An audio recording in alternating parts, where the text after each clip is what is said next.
บายดีสวัสดี FC เบิดทุกคนมื้อนี้บ่บ้างมาส่งน้ำเพิ่นหนังลอยเนาะเพิ่นซื้อน้ำ3ตุกมาพี่น้องโผเพิ่นไปบอกกี่นึงนี่ให้เอาน้ำมาส่งหน่อยเด้อบ่บ้างก็เอามา3ตุกเนาะก็สิซอยเพิ่นตุกนึงนะทุกคนเนาะซอยเพิ่นตุกนึงจ่ายคืนเพิ่นอีกตุกนึงเนาะเพราะว่าตุกละ20 บาทเนาะบ่บ้างก็ต้องจ่ายคืนเพิ่นอีกตุกนึงเพราะอยากซอยเพิ่นนะเพราะอยากให้เพิ่นกินน้ำแบบแถวป่าแถวดงเนาะเพิ่นกินน้ำซื้อกันแม่นอยู่ทุกคนเสียเงินก็ต้องแบบรักษาสุขภาพไว้ก่อนเนาะไปทุกคนเป็นจังไดเนาะนี่มาบางมานะสวัสดีค่ะสวัสดีค่ะนมเมืองเนี่ยสวัสดีค่ะแล้วน้อยบุญเพ่งได้น้ำจักตุกมื้อนี้หูจักอยู่ฮะ3 ตุก3 ตุกให้เป็นนี่ดู3 ตุกเฮ็ดดูนี่แบบนี้อ้าว3 ตุกมาส่งน้ำให้บุญเพ่งด้วยทุกคนเด้อมาส่ง3 ตุกเพราะว่าเพิ่นสร้าง3 ตุกแหละแต่ก็สิส่งคืนเพิ่นตุกนึงเนาะเพราะว่าอยากซอยเพิ่นเนี่ยบ่แต่เก้านั้นขันเจ้าบ่ซื้อน้ำอ้ายนั่นพ่อเจ้าพาไปกินน้ำอยู่ไสอยู่ป่าพุ่นมันบ่เปื้อนบ่น้ำบ่เปื้อนบ่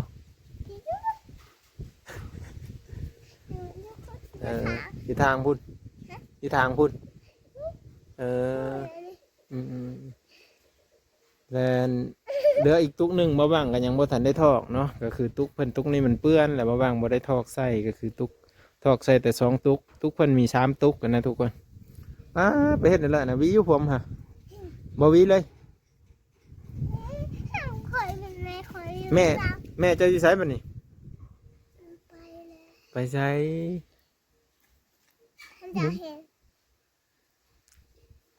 แล้วไผสีนึงข้าวให้กิน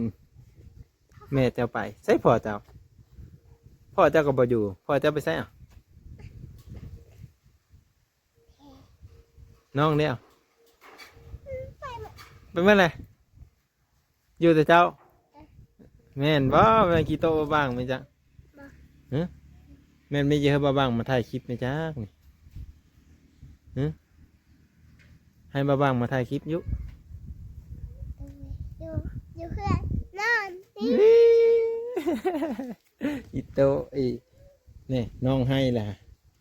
แม่มีสบายเนาะแม่เป็นมีสบายไปซักยามือเช้านี่ฮันพ่อจะพาไปซักยาบ่ได้เลยบ่กวดบึ้งมันเค็มเลยฮะมันเค็มเลยเค็มซักยานี่เลยก็ใส่สโลมน้ำใส่แล้วใส่เลยก็ใส่แล้วมาทอดอยู่พี่เลยมาถอดเนี่ยบ่ทอดอยู่ห้องหมอพุ่นบ่เลยพ่อคอยใส่เองอยู่เพื่อนพ่อคอยใส่พ่อจะใส่อยู่เพื่อนเดี๋ยวไปใส่อยู่น่ะเดี๋ยวผมมาแล้วมาใส่อยู่เพื่อนพี่พ่อจะเป็นหมอสบ่ใส่เลยแม่นบ่พ่อจะใส่สโลมเพิ่นใส่ตอนใดมื้อนี่ตอนกลางคืนตอนกลางเว้น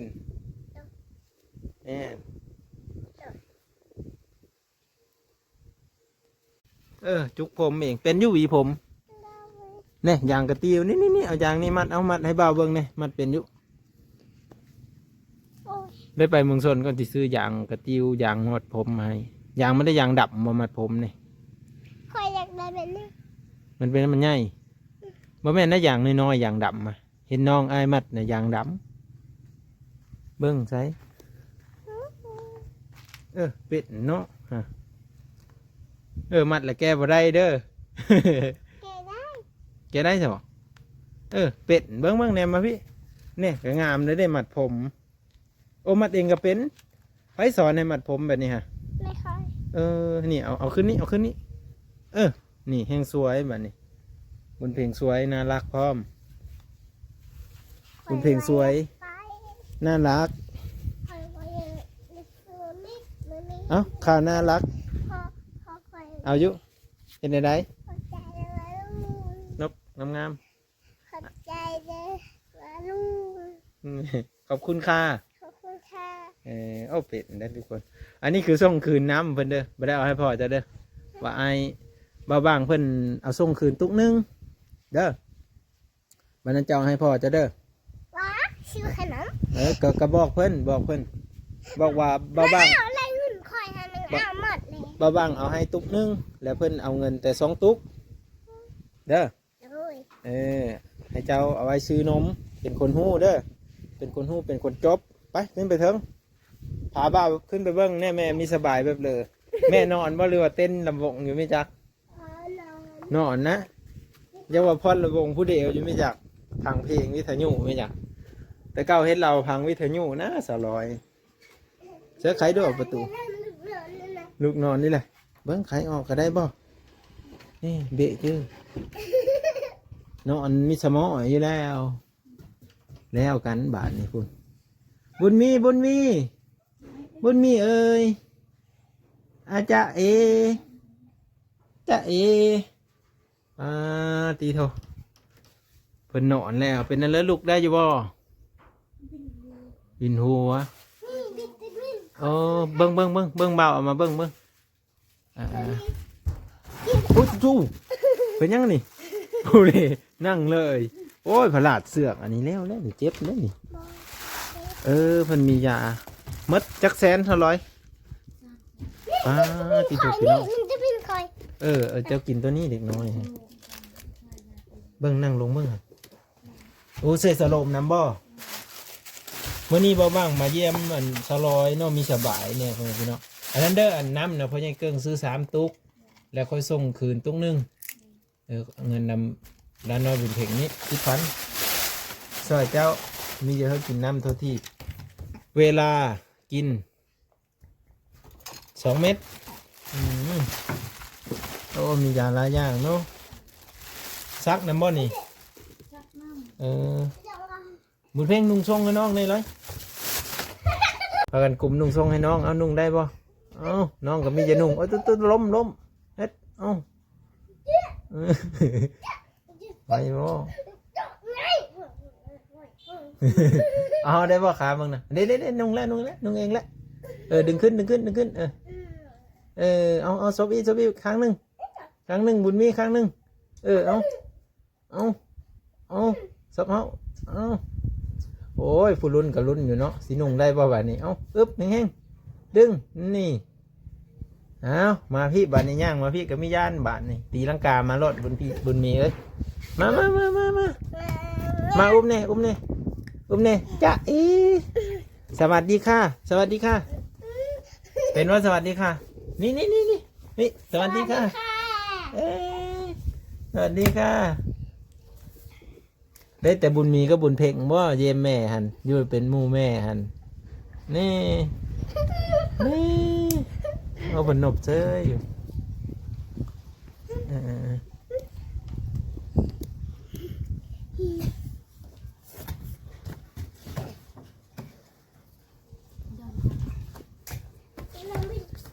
เพิ่นไปโก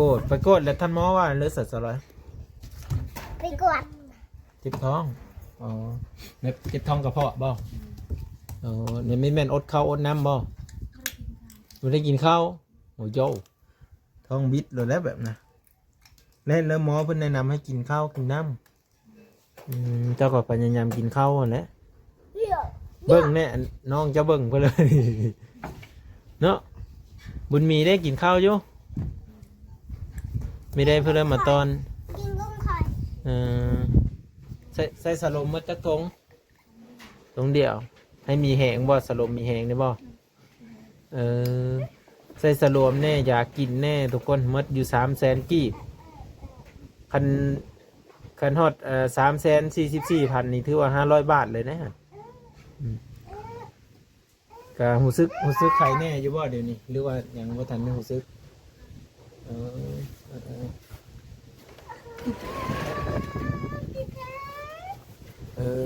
หมดจะ100เพราะกันยังเพราะว่า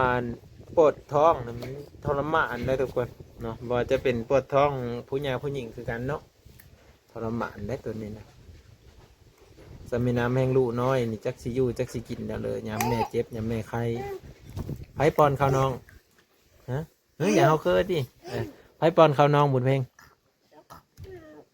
ฮะ พ่อค่ะ พ่อเจ้าเจ้าได้ปอนเป็นอยู่เบิ้งแน่แม่มีสบายนะ เจ้าก็ตักน้ำให้เพิ่นกินเด้อ อืม ตักเป็นอยู่น้ำถามแม่ดูแม่จะกินน้ำบ่ มาไม่กิน แม่ไม่จะกิน ถามแม่เด้อแม่จะกินน้ำบ่เดี๋ยวตักน้ำให้แม่เด้อจังได้บุญหลายเด้อเบิ่งในน้องเจ้าเฮ็ดยังไงน้องเจ้าอยากนุ่งเสื้อน่ะเอ้าเฮ็ดบนมีเฮ็ดนุ่งเลยนุ่งเลยไข่เนี่ย ฮะ สองไข่ เอ้ยบนมีเอาค่อยหนาวเด้เอ้ยว่านุ่งเสื้อให้หน่อยเด้อ ย ฮะ ำยำ จะจำบ่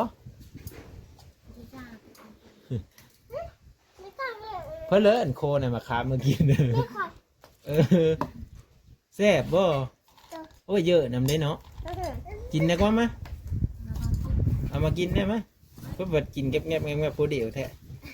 เบิ่งนี่ๆจังได๋ป้อนเฮาปากนี่มากินได้มั้ยเอ้ยเอาไว้เด้อจังได๋น้องปลุดน้องขอนี่ฮะ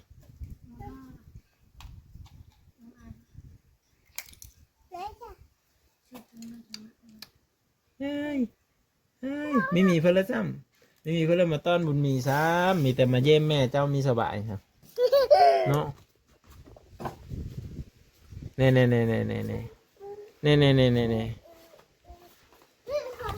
แล้วเขาว่าเนี่ยเลยนี่ขลำเพิ่นเลยอีบ่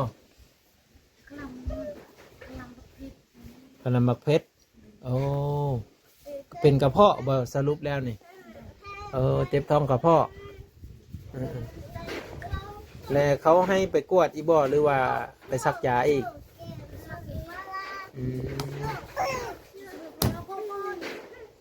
เขาให้เราไปซักยาอีกทุกคนเป็นโฮงอยู่เนาะเป็นโฮงแม่บุญพิงแม่บุญมีอยู่ทุกคนเลยการเจ็บการไข้นี่ก็ยากได้มีลูกน้อยแล้วก็จักไปเลยสิเบิ่งลูกเบิ่งเต้าเพิ่นนี่ฮะพูนอยู่พุ่นไปยืมรถไปบ่ออันไปบ่อเฮามาส่งน้ำแล้วเพิ่นก็อยู่ในเฮือนพอลุงนี่เจ้าเด้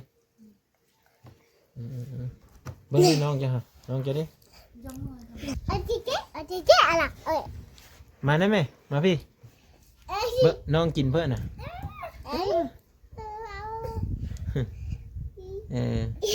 อย่าบังที่ปลาลุงเพิ่นเบิ่งอยู่เบิ่งได้เพิ่นเบิ่งแม่จะมีสบายฮะเจ้าแพงอยู่แม่เนาะน้องเด้เด็ดแม่เนาะนี่เด็อันนี้ก็น้องจ้านี่ครบนะมีแต่2 คนอยู่นะแม่ทุกคนพอจะได้มาลิ้นนำบุญเพลงกับบุญมีนี่แหละทุกคนเนาะจะน้อยก็สิกลับมือแล้วนี่ก็หรือว่าสร้อยคิดนักนำดราม่าว่า เป็นมีสบายจัง คิดเดี๋ยวไปเลยเนาะขอโทษเพิ่นแล้วก็แล้วเนาะบ่ได้มีอีหยังมากมาย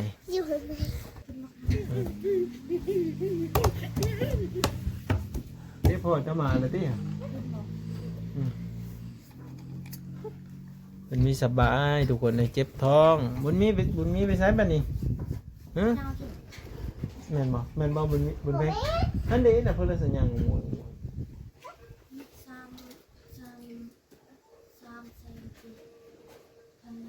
3.7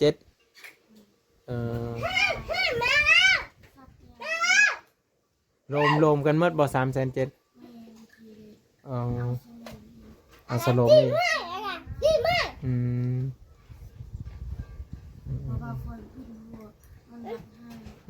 มาคุณทองเนาะรักษาสุขภาพตัวเองเด้อเพราะว่าอากาศมันเปลี่ยนแบบนี้ฮันคนก็ไม่ค่อยสบายไปเลยนะเป็นไข้เป็นหนาวคันเป็นไปได้นี่วินโฮแบบเจ้านี่ซักยาเคมีรอนเด้อบำรุงเลิศบางเทื่อเขาลุกมาแล้วมันเยอะห่าเยอะนี่เลย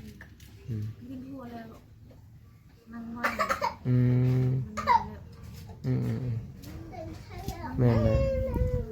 อันตรายเลยตัวนี้วินโฮนี่มันวิ่งเอาบาเดียวแห้งกว้างมันเจ้าเป็นพญาติอันนั้นผมได้เป็นพญาติอันนั้นอย่างซ้ำหนึ่งได้แม่นเลยขอรออีได้ตัวนี้บางเทื่อมันล้มตืมเอาก็มีได้มันสต๊อปสมองได้เห็นหลายคนได้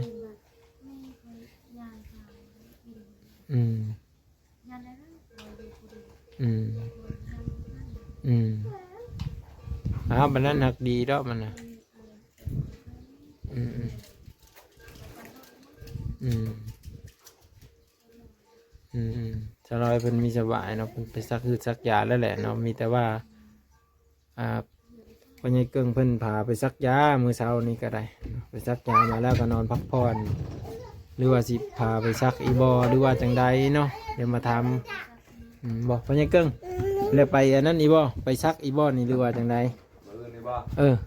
ยังว่าเบิ่งพังเบิ่งอาการก่อน อ๋อ สบายดี เบิ่ง อาการก่อน ติดตามอาการดีก่อนไปพี่น้อง ก็ใส่อันน้ำเกลือกินนี่ลูก โอ้ใส่น้ำเกลือแล้วก็ทอดจังหันแล้วก็มาพี่เลย บอกใส่อยู่นี่ ใส่อยู่นี่แทงเองเลยบ่ แม่ เอาโยง เขาแทงมา ว่าอย่าว่าแทงเองอันนั้นเด้อน้ำนะเอาน้ำแต่ซองตุกเด้อ ฮะ ตุกหนึ่งนะส่งคืนตุกหนึ่งนะให้กินซื่อๆเธอหน้าจังซื้อเต็มระบบเธอนี่ซอยซื้อน้ำตุกหนึ่ง อันนู้นอันนู้นหมาอันที่เอาละงาด้วยว่ะ ปลากับธนามาให้เลยบ่ วินหัวก็นอนอยู่ มีกับวินโฮเพราะไงเกิ้งและเป็นภาระอันรักษาเมได้บ่อยนี่ยามเจ็บยามไข้ยามเจ็บยามไข้กับมีแต่มีนอนอยู่โพกับฮักแผงเบิ่งแยงและบาดนี่ได้ถึงคิวโพได้ได้ มันเป็นคิวมี ถึงคิวโพเฮ็ดอยู่เฮ็ดกินเอาลูกได้บาดนี่ เอาลูก เนาะ ก็ไปกันได้ ไปเชอะไปลินเอาไอ้ดำบ่ไปเชอะไปใช้ ไปเลย ไปลินอยู่ใช้ เยอะมากแล้วไปเลยไปเลย จ้าเอ๋ใช่อาจารย์น้อยบุญเพ่งผาย่างเลยฮะจะประมาณนี้พ่อพี่น้องเอ้ามาแล้วสิมาอัปเดตในเบื้องอีกมืออื่นเนาะก็คือมื้อนี้เพิ่นพ่อใหญ่เกิ้งยังติดตามอาการอยู่เนาะหลังจากที่ว่าติดตามอาการแล้วก็ถ้าพ่อใหญ่เกิ้งพาไปโรงหมออีกหรือว่าพาไปซักยาอีกก็สิมาอัปเดตให้เบิ่งเด้อ FC หรือว่าผู้รักผู้ใหญ่ที่รับชมเบิ่ง FC 200 FC เท่าเกิ้งนี่แหละพ่อพี่น้องเนาะ สบายดี โน่สบายดีสบายดีสลอย มากีตาร์ เรื่องหน้าตากันซึมเศร้าแต่เอาดีไวๆเด้อสลอยเด้อความเจ็บความเป็นไม่พี่น้องเอ้ยเอาบายบายร้านหน่อยบายบายเบิ่งบายบายบุญมีก่อนบุญมีบายบายเอ้าเห็นยังไงน่ะเอ้ย